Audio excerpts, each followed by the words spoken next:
സംവിധായകൻ ഷാഫി കടന്നുപോയത് നിശബ്ദമായിട്ടാണ്.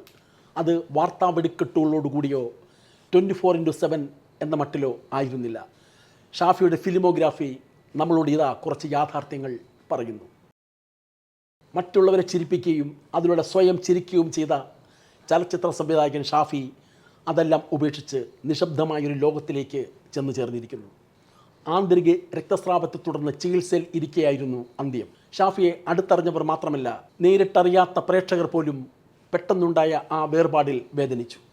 മലയാള സിനിമയ്ക്ക് മഹത്തായ സംഭാവനകൾ നൽകിയ അത്രയൊന്നും പ്രായമാകാത്ത ഒരു കലാകാരൻ്റെ വിയോഗം എന്ന നിലയിലായിരുന്നില്ല ആർക്കും ആ നഷ്ടം. ആ മരണവാർത്തയിൽ നികത്താനാവാത്ത വിടവെന്നോ ഒരു തീരാ നഷ്ടമെന്നോ എന്നും മറ്റുമുള്ള മരണാനന്തര മഹത്വവൽക്കരണവും ഉണ്ടായില്ല. ആ ചതുരങ്ങൾക്കെല്ലാം പുറത്ത് സാമാന്യ ജനങ്ങളുടെ അഭിരുചികളോട് ഇണങ്ങി നിന്ന് തൻ്റെ യുക്തിക്കും ബുദ്ധിക്കും അനുസരിച്ചുള്ള സിനിമകൾ മാത്രമെടുത്ത ഒരു സംവിധായകനായിരുന്നു ഷാഫി. 20 വർഷങ്ങൾക്കിടയിൽ ചെയ്ത 17 സിനിമകളും തൻ്റെ സർഗാത്മക പരിമിതിക്കുള്ളിൽ നിന്നുകൊണ്ടാണ് അദ്ദേഹം വാർത്തെടുത്തത്. അതിൽ 10ഓളം സിനിമകൾ വലിയ വാണിജ്യ വിജയം നേടിയവയാണ്. വിജയത്തോടൊപ്പം ഏതൊരു ചലച്ചിത്രകാരനും പിണയുന്ന പരാജയങ്ങൾ ഷാഫിക്കും സംഭവിച്ചിട്ടുണ്ടെന്ന് അദ്ദേഹത്തിൻ്റെ സിനിമോഗ്രാഫിയിൽ തെളിഞ്ഞു കാണാം.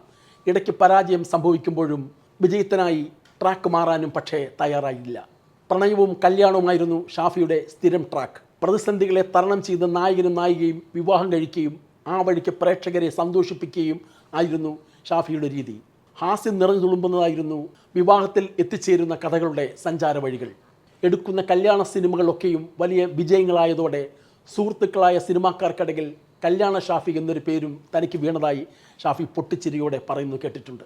സിനിമയിൽ സംവിധായകൻ അല്ലെങ്കിൽ എഴുത്തുകാരൻ തൻ്റെ റോളർ തിരഞ്ഞെടുക്കുന്നതിൽ അയാളുടെ ജീവിത പശ്ചാത്തലത്തിന് ചെറുതല്ലാത്ത പങ്കുണ്ട്. പൊതുവെ തമാശപ്പടങ്ങൾ എന്ന് പേരിട്ട് വിളിക്കാവുന്ന ചിത്രങ്ങളിലേക്ക് ഷാഫി എത്തിച്ചേർന്നതിന് പിന്നിലും കാണാം ഈ പശ്ചാത്തലം. തൻ്റെ അമ്മാവനായ സംവിധായകൻ സിദ്ദീഖിൻ്റെ വീട്ടിൽ എപ്പോഴും നിറഞ്ഞു നിന്ന തമാശ അന്തരീക്ഷത്തിൽ കൗമാരകാലം മുതൽക്കേ ഷാഫിയും ജ്യേഷ്ഠ സഹോദരൻ റാഫിയും ഉൾപ്പെട്ടിരുന്നു. ഒരു കൂട്ടുകുടുംബ ചുറ്റുപാടിലാണ് ഒരുപാട് അംഗങ്ങളുള്ള സിദ്ദീഖിൻ്റെ കുടുംബം ജീവിച്ചു പോന്നത്. സിദ്ദീഖിൻ്റെ ബാപ്പയുടെ ചെറിയ വരുമാനത്തിൽ ഞെരുങ്ങി ജീവിച്ച ആ കുടുംബം ദാരിദ്ര്യത്തിൻ്റെ വിഷമതകൾ മറക്കാൻ കൂട്ടുപിടിച്ചത് തമാശ നിറഞ്ഞ വർത്തമാനങ്ങളെയാണ്. വീട്ടിലെ അംഗങ്ങളിൽ പലരും നല്ല ഹ്യൂമർ സെൻസ് ഉള്ളവരായത് അതിന് കൂടുതൽ സ്വാഭാവികത പകർന്നു. ഒരാളിൽ നിന്ന് മറ്റൊരാളിലേക്ക് പടരുന്ന തമാശ എഴുതപ്പെടാത്ത സ്ക്രിപ്റ്റ് പോലെയായിരുന്നു. സിദ്ദീഖും ലാലും മറ്റ് ചേർന്ന് സ്റ്റേജിൽ ചെയ്ത ആദ്യകാല മിമിക്രികളുടെ ബീജാവാപം നടന്നതും ഇവിടെയാണ്.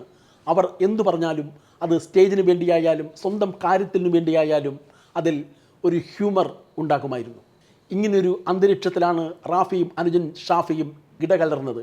അത് സ്വാഭാവികമായും അവരെയും സ്വാധീനിച്ചു.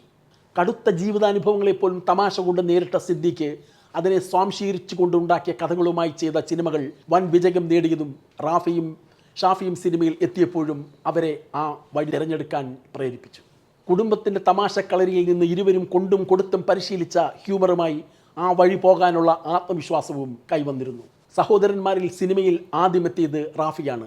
രണ്ടുപേരും കൂടി സിനിമയ്ക്കിറങ്ങിയാൽ വീട്ടിലെ കാര്യങ്ങൾ അവതാളത്തിലാകും എന്ന് കണ്ടായിരുന്നു റാഫിയുടെ തനിച്ചുള്ള ചുവടുവയ്പ്. റാഫി അന്നത്തെ തിരക്കുള്ള സംവിധായകനായ രാജസേൻ്റെ ക്യാമ്പിലാണ് എത്തിയത്. സുഹൃത്തായ മെക്കാട്ടിനുമായി ചേർന്ന് റാഫി തിരക്കഥ ഒരുക്കി രാജസേനൻ സംവിധാനം ചെയ്ത അനിയൻ ബാവ ചേട്ടൻ ബാവ സൂപ്പർ ഹിറ്റായതോടെ സിദ്ദീഖ് ലാലിൻ്റെ ബി ടീമായി പേരെടുത്തു. പിന്നീട് എഴുതിയ സിനിമകളും ഹിറ്റായി. റാഫി ഇങ്ങനെ പിടിച്ച് കയറാനെടുത്ത സമയമത്രയും ഷാഫി എറണാകുളം കല്ലൂരിൽ ഒരു ബാഗ് വിൽപ്പനശാല നടത്തി കുടുംബം പുലർത്തുകയായിരുന്നു. സിനിമ കൊണ്ട് ജീവിക്കാമെന്നായപ്പോൾ റാഫി അനുജൻ ഷാഫിയെ രാജസേൻ്റെ അസിസ്റ്റൻ്റാക്കി ആഗ്രഹിച്ച മേഖലയിൽ കൊണ്ടെത്തിച്ചു. അതേപ്പറ്റി കഴിഞ്ഞ ദിവസം രാജസേനൻ തൻ്റെ ഫേസ്ബുക്ക് പേജിൽ ഇങ്ങനെ കുറിച്ചിട്ടുണ്ട്. ആദ്യത്തെ കൺമണി എന്ന എൻ്റെ സിനിമയിലേക്ക് ഷാഫിയുടെ ജ്യേഷ്ഠ സഹോദരൻ റാഫി ഈ അനുജനെ കൈപിടിച്ച് എൻ്റെ കയ്യിലേക്ക് കൊണ്ടുതന്നിട്ട് പറഞ്ഞു, നല്ല സ്റ്റോറി സെൻസ് ഉള്ളവനാണ്, സംവിധായകൻ ആകുക എന്നതാണ് അവൻ്റെ സ്വപ്നം. ഷാഫി സംവിധായകനായപ്പോൾ ആദ്യ സിനിമയ്ക്ക് മാത്രമല്ല തുടർന്നുണ്ടായ സിനിമകൾക്കൊക്കെയും എന്നെ അതിൻ്റെ പൂജയ്ക്ക് വിളിക്കും, എൻ്റെ കാലിൽ തൊട്ട് അനുഗ്രഹം വാങ്ങും. ഇന്ന് സിനിമയിൽ വലിയ നിലയിൽ എത്തിക്കഴിഞ്ഞാൽ ഗുരുക്കന്മാരെയൊക്കെ കാലഹരണപ്പെട്ടവരാണെന്ന നിശബ്ദ പ്രഖ്യാപനവുമായി അവരിൽ നിന്ന് അകലം പാലിക്കുന്ന ശിഷ്യരിൽ നിന്ന് വിഭിന്നനായിരുന്നു ഷാഫി എന്നാണ് ഇത് പറയുന്നത്.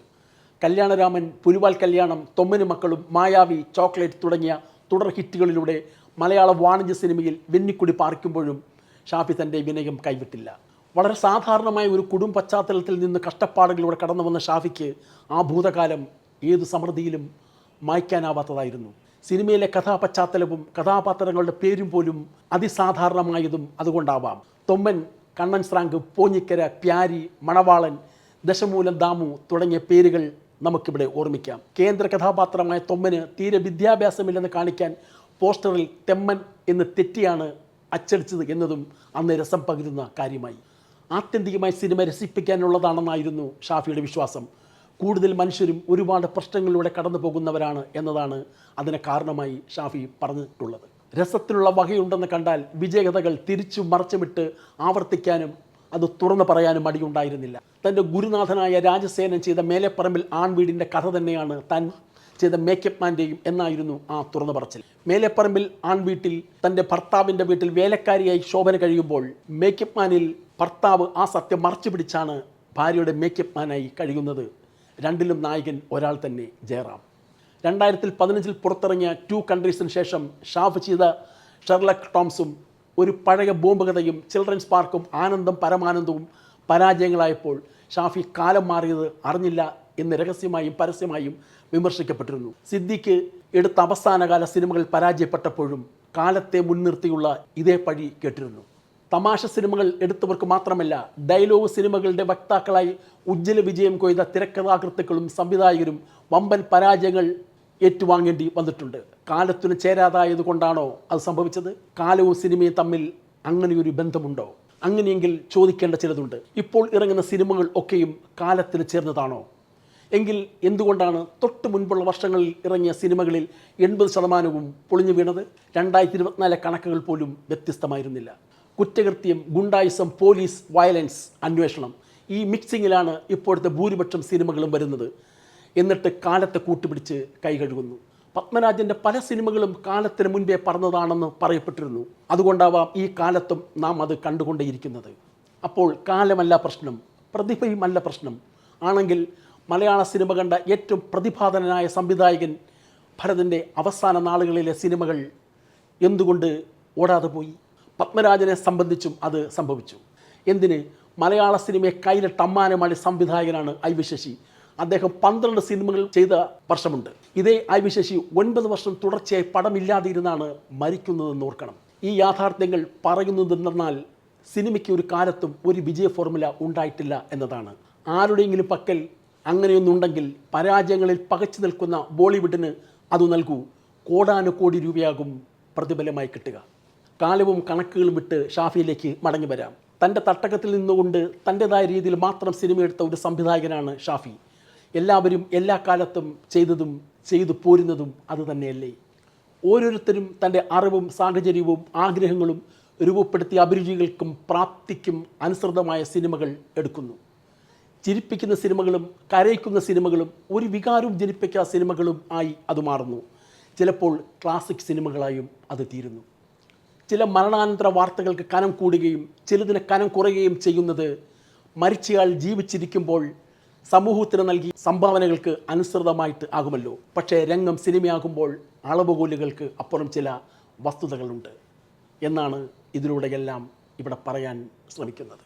സാമാന്യ നിർവചനങ്ങൾക്കും മാനദണ്ഡങ്ങൾക്കും മാതൃകകൾക്കും പിടിതരാത്ത ഒന്നാണ് സിനിമയിൽ പതിറ്റാണ്ടുകൾ ചെലവഴിച്ച ഒരാളുടെ ജീവിതം. അതിൻ്റെ സങ്കീർണതകൾ ഒരു മാധ്യമ റിപ്പോർട്ടിനും പിടിതരാത്തതാണ്. അത് അതിൻ്റെ തീഷ്ണതയിൽ മനസ്സിലാക്കണമെങ്കിൽ സിനിമയ്ക്കുള്ളിൽ ജീവിക്കണം. സിനിമ ഉപജീവന മാർഗമായിരിക്കണം. ബാക്കിയെല്ലാം പുറം കാഴ്ചകളാണ്, വെറും പുറം കാഴ്ചകൾ.